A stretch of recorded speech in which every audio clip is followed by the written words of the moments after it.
कहते हैं जहाँ चाह वहाँ राह, कुछ वैसा ही इस वक्त भारत के साथ हो रहा है। 10 करोड़ अकाउंट खुल गए। अब इस अकाउंट खुलने का क्या मतलब है? तो वहीं दूसरी तरफ चाइना को 1 ट्रिलियन का नुकसान हुआ और इस नुकसान के बाद आंकड़े और भी ज्यादा भयानक हो रहे हैं। आर्थिक तौर पर जहां भारत को मिल रही है सबसे बड़ा सपोर्ट और वो भी अपने ही लोगों का, ऐतिहासिक दौर चल रहा है भारत का, तो वहीं दूसरी तरफ चाइना के ऐतिहासिक पतन का भी समय चल रहा है। जियोपॉलिटिक्स में इस वक्त बहुत कुछ चल रहा है, जानने को आपको बहुत कुछ मिलेगा। आइए जानते हैं इन खबरों को विस्तार से। चाचा जिनपिंग के लिए ना मुश्किलों भरा समय है।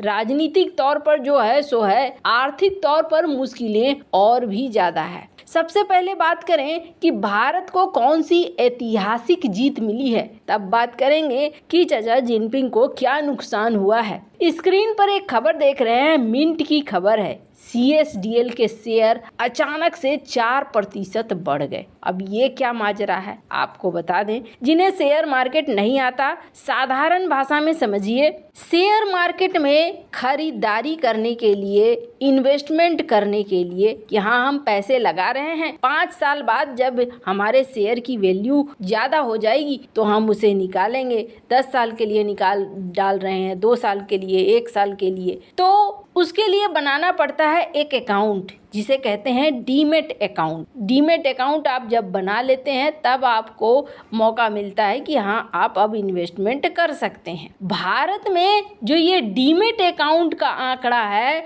ये आंकड़ा 10 करोड़ पार कर चुका है और ये भारत के शेयर मार्केट में भी एक बहुत बड़ा असर दिखला रहा है। आपको बता, शेयर मार्केट में इन्वेस्टमेंट के जरिए अच्छा रिटर्न भी कमाया जा सकता है। हालांकि शेयर बाजार में नुकसान होने की भी संभावना रहती है। वहीं शेयर बाजार में निवेश या ट्रेडिंग करते वक्त लोगों को कई सारी जानकारियों की जरूरत होती है। इस समय जो जानकारी आई है ना, ये जानकारी देश में पैसे लगाने वालों के लिए एक बड़ी खुशखबरी है। और आपको बता दें, खुशखबरी ये है, ये जो 10 करोड़ का आंकड़ा पार हुआ है ना, ये बहुत बड़ी उपलब्धि मानी जा रही है। इसका क्या मतलब है? इसका मतलब है कि जो घर के लोग हैं, वो घर के लोग अब शेयर मार्केट पर ध्यान दे रहे हैं, वहाँ इन्वेस्टमेंट कर रहे हैं। और क्या है ये? CDSL, central depository services limited, 1999 में इसे शुरू किया गया ताकि यहाँ पर ये पूरा संचालन कर सके डीमेट खातों का और साथ ही साथ शेयर मार्केट में डल रही इन्वेस्टमेंट का। जब विदेशी निवेशक भारत में, एक ऐसा भी मौका आया जब ये निकलने शुरू हुए, तब भारतीय निवेशकों ने बड़ा अच्छा संभाला इस स्थिति को। हालांकि अक्टूबर 2021 से लेकर जून 2022 यहाँ पर देखने को मिला था जब फॉरेन इन्वेस्टमेंट निकलने लगा था, और तब ये भी देखने को मिला था कि भारत में एक केस उल्टा हो गया था। और उल्टा केस ये हुआ था कि भारत में जो लोगों ने, आम लोग थे, उन्होंने इन्वेस्टमेंट करना बढ़ा दिया था। अभी तो सीन ही बदल गया है। जिस तरीके से अमेरिका ने अपने इंटरेस्ट रेट को निश्चित कर दिया और उसके बाद अगले साल ये गिराने की बात कह रहे हैं, और भी ज़्यादा इन्वेस्टमेंट आ रहे हैं। मतलब कि अभी जो पैसे लग रहे हैं, उम्मीद जताई जा रही है कि ये एक बहुत अच्छा रिटर्न भविष्य में देंगे। और आज की डेट में जो भारतीय जनता है वो इस मामले में काफ़ी तेज हो चुकी है। वो भी समझ चुकी है कि शेयर मार्केट में अगर हम पैसा लगाते हैं तो हमें यहाँ पर फायदा देखने को मिलेगा, क्योंकि जिस तरीके से इकोनॉमिक बदलाव, आर्थिक बदलाव भारत में आ रहा है, इस समय जो पैसा लगेगा वो अच्छा खासा रिटर्न देगा। पर आपको बता दें, ये खबर भारत के लिए सबसे अच्छी बात है। इसलिए अच्छी बात है कि भारत को सिर्फ दूसरे देशों पर निर्भर नहीं रहना पड़ेगा, फॉरेन डायरेक्ट इन्वेस्टमेंट निर्भर नहीं रहना पड़ेगा। भारत का अपना खुद का भी एक मजबूत बेस बन रहा है। जहां एक तरफ भारत के शेयर मार्केट की ये कहानी है, तो वहीं दूसरी तरफ साउथ चाइना मॉर्निंग पोस्ट ने एक खबर डाली है।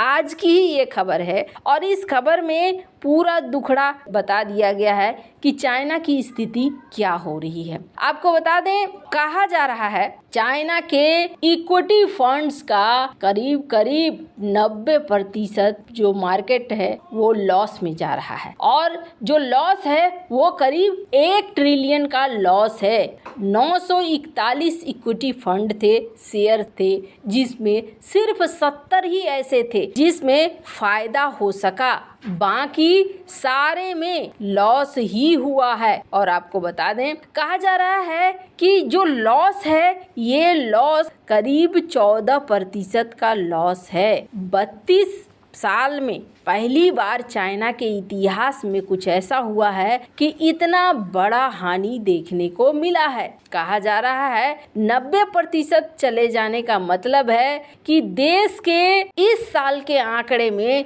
सबसे बड़ी गिरावट। चाइना का स्टॉक मार्केट है करीब 9.5 ट्रिलियन डॉलर का, और आपको बता दें गिरावट चाइना और हांगकांग दोनों के मार्केट में देखने को मिल रही है। कहा जा रहा है जो टोटल पैसा निकला है वो पैसा करीब 1 ट्रिलियन का निकल चुका है। और इस वक्त जो महंगाई का ग्राफ है वो ग्राफ कुछ इस तरीके का दिख रहा है। जो प्राइस इंडेक्स बता रहा है, यहाँ पर प्राइस इंडेक्स लगातार गिरता हुआ दिख रहा है, यानी कि डिफ्लेशन से चाइना अभी तक निकला नहीं है। स्क्रीन पर आप देखिए किस तरीके से इस लाइन से ये ऊपर आ ही नहीं पा रहा है। काफी बड़े बड़े फार्म, यहाँ तक कि ये जो कंपनी देख रहे हैं कैटल, ये कंपनी टॉप की कंपनी आती है और इसके शेयर जल्दी डाउन पर नहीं जाते हैं, लेकिन इनका भी शेयर 23.8% डाउन पे गया है। जो टॉप होल्डिंग फंड है